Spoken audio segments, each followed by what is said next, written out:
Time check, alas 12 ng hating gabi. Ito duty tayo sa ating babuyan.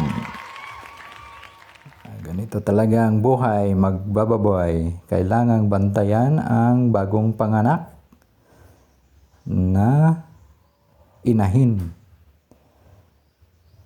Kasi madaganan sila. At sayang kapag mamatay. Ito naman ang aking litsonen for sale na yan. So ito tayo ngayon. Dito ako natulog, dito ako nagbabantay. Ayan. So ito ang bagong panganak. 2 araw pa lang ito. Ayan, 10 biik ito. So kailangan talaga bantayan. Lalo na wala akong paruwing. So delikado.